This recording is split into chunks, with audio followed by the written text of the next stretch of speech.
we have known on this city on a hill. In Jerusalem, Abram passed the greatest test of faith and the right to be the father of our nation. In Jerusalem, King David established our capital 3,000 years ago. In Jerusalem, King Solomon built our temple, which stood for many centuries. In Jerusalem, Jewish exiles from Babylon rebuilt the temple, which stood for many more centuries. In Jerusalem, the Maccabees rededicated that temple and restored Jewish sovereignty in this land. And it was here in Jerusalem, some 2,000 years later, that the soldiers of Israel spoke three immortal words: Hal Habayit Be'adenu, the Temple Mount is in our hands. Words that lifted the spirit of the entire nation. We are in Jerusalem and we are here to stay.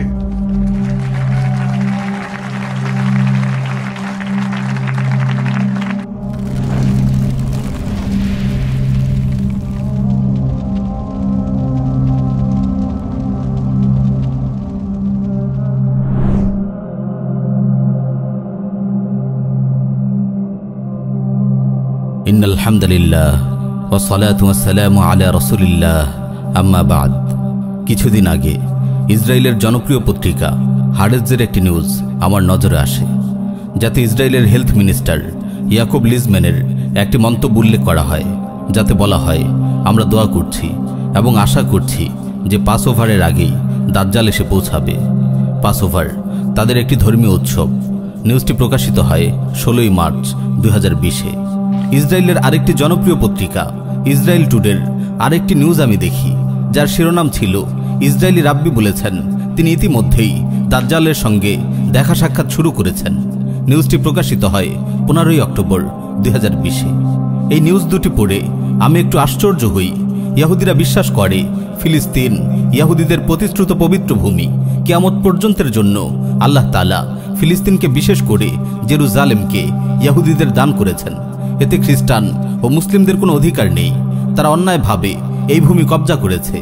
এই বিশ্বাসের ভিত্তিতেই তারা greater Israel প্রতিষ্ঠার স্বপ্ন দেখে, যেটি তাদের প্রাচীন আবাসভূমি নীল থেকে ফোরাত এবং খায়বার থেকে কেনানা পর্যন্ত বিস্তৃত। ইহুদিরা আরও বিশ্বাস করে শেষ জামানায় তারা তাদের প্রতিশ্রুত ভূমি ফিলিস্তিনে ফিরে আসবে। ফিরে আসার এই সফরকে তারা বলে এলিয়া।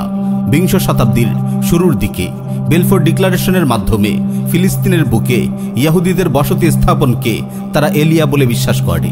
তাদের আরও একটি গুরুত্বপূর্ণ বিশ্বাস হল শেষ জামানায় সর্বশেষ মাসিহ এসে হাইকেলে সুলাইমানি বা থার্ড টেম্পল নির্মাণ করবে এবং গোটা বিশ্বে সুলাইমান আলাইহিস সালামের আদলে ইহুদিদের বৈশ্বিক সাম্রাজ্য প্রতিষ্ঠা করবে। ফিলিস্তিনকে কেন্দ্র করে গোটা বিশ্ব ইহুদিরা শাসন করবে। তাদের এই সর্বশেষ মাসিহ আসলে মাসিহে দাজ্জাল, যাকে হত্যা করার জন্য ঈসা আলাইহিস সালাতু ওয়াস সালাম আসমান থেকে নাজিল হবেন। আল্লাহ রাব্বুল আলামিনের তৌফিক শামিলে হাল হলে ইহুদিদের আকীদা বিশ্বাস, গ্রেটার ইসরায়েল ষড়যন্ত্র এবং শেষ জামানার হালচাল নিয়ে বিস্তারিত অন্য কোনো মজলিস আলোচনা করব ইনশাআল্লাহ। আজ কেবল দাজ্জাল সম্পর্কিত একটি গুরুত্বপূর্ণ হাদিস উল্লেখ করে শেষ করব। দীর্ঘ এই হাদিসটি ফাতিমা বিনতে কাইস রাদিয়াল্লাহু আনহার সূত্রে ইমাম মুসলিম রাহিমাহুল্লাহ তার সহিহ গ্রন্থে সংকলন করেছেন। একদিন রাসূল সাল্লাল্লাহু আলাইহি ওয়াসাল্লাম সালাত আদায় করে মিম্বরে বসলেন। তার মুখে হাসি। তিনি বললেন, লিয়ালজাম কুল্লু ইনসানিন মুসাল্লাহ, সবাই যার যার স্থানে বসুন। সবাই স্থির হয়ে বসলে তিনি বললেন, আতাদরুনা লিমা জামাআতুকুম, তোমরা জানো তোমাদের সবাইকে কেন একসাথে বসতে বলেছি? সবাই বললেন, আল্লাহ তার রাসূলই ভালো জানেন। তিনি বললেন, ওয়াল্লাহি, আমি তোমাদেরকে কোনো বিষয় উৎসাহিত করার জন্য কিংবা ভয়ভীতি দেখানোর জন্য সমবেত করিনি। আমি তোমাদেরকে এই খবর দেওয়ার জন্য একত্রিত করেছি যে তামিমে দাড়ি ছিল একজন খ্রিস্টান। সে আমার হাতে ইসলাম গ্রহণ করেছে। সে আমাকে এমন একটি ঘটনা বলেছে যেটি মাসিহে দাজ্জাল সম্পর্কে আমি তোমাদের যা বলতাম তার সঙ্গে মিলে যায়। সে আমাকে বলেছে একবার সে লাখমো জুসাম গোত্রের 30 জন লোকের সঙ্গে জাহাজে চেপে সামুদ্রিক সফরে বের হয়। সহসা একদিন সমুদ্রে প্রবল ঝড় উঠে পুরো একটি মাস তারা দিগ্ভ্রান্ত হয়ে ঢেউয়ের তালে ভাসতে থাকে। একদিন সূর্যাস্তের পূর্ব মুহূর্তে তাদের জাহাজ সমুদ্রের মাঝে এক দ্বীপে গিয়ে ভিড়ে। তারপর তারা ছোট ছোট নৌকায় বসে ওই দ্বীপে প্রবেশ করে।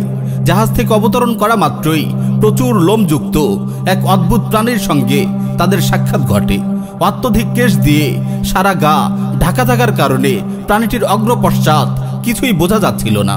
তারা বলল, হতভাগা, কে তুই? প্রাণীটি বলল, আমি গুপ্তচর। তারা বলল, গুপ্তচর মানে?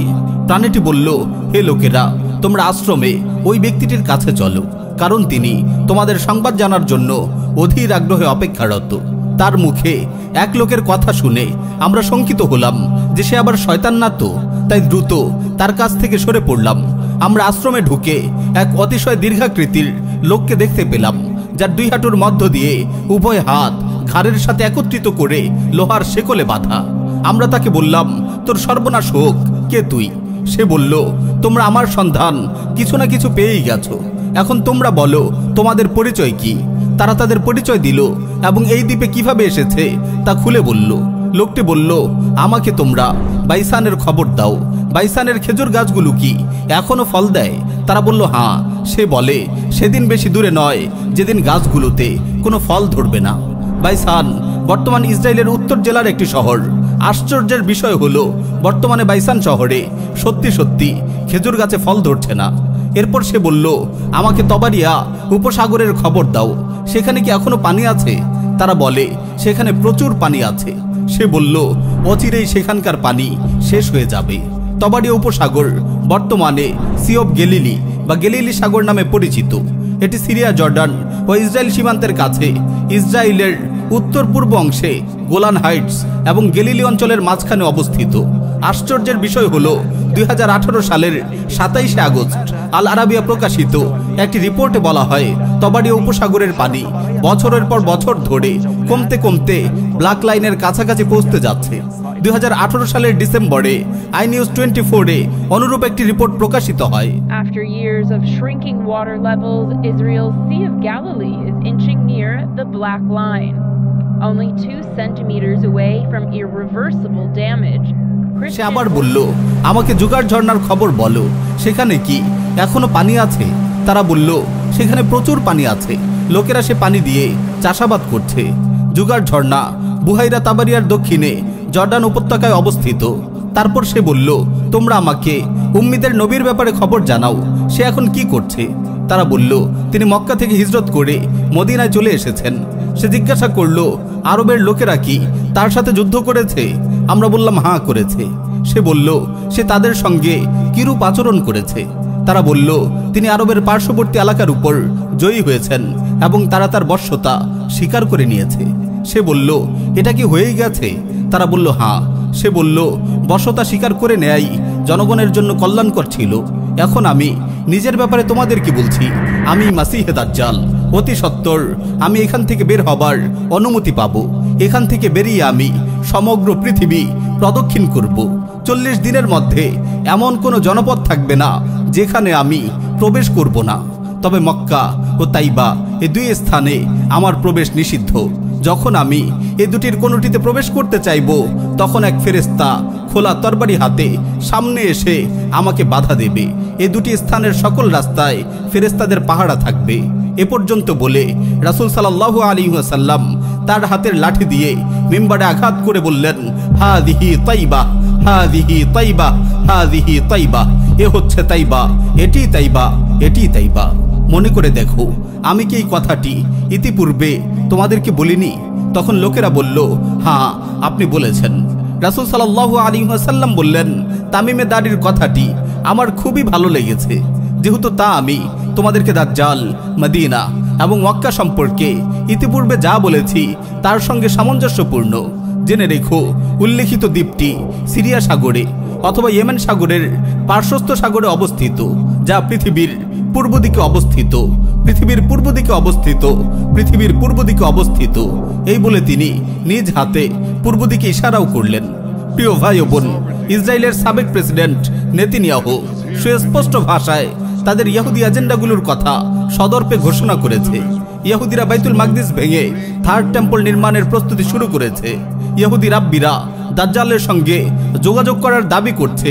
আমরা জানি না ঠিক কবে দাজ্জালের আবির্ভাব ঘটবে, কিন্তু এখন আপনারা নিজ চোখেই দেখছেন দাজ্জালের ফিতনা ও চক্রান্ত দুনিয়ার কোনায় কোনায় পৌঁছে গেছে।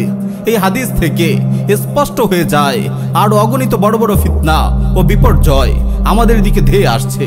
তাই নিজেদের ঈমান ও আমলের ব্যাপারে সতর্ক থাকুন। দাজ্জালের ফিতনা থেকে বাঁচতে নিয়মিত সূরা কাহফের আমল করুন। দোয়া করি আল্লাহ রাব্বুল আলামিন আমাদের সবাইকে ঈমান আমলের সঙ্গে রাখুন, সব ধরনের ফিতনা ফাসাদ থেকে হেফাজত করুন। আমিন ইয়া রাব্বাল আলামিন।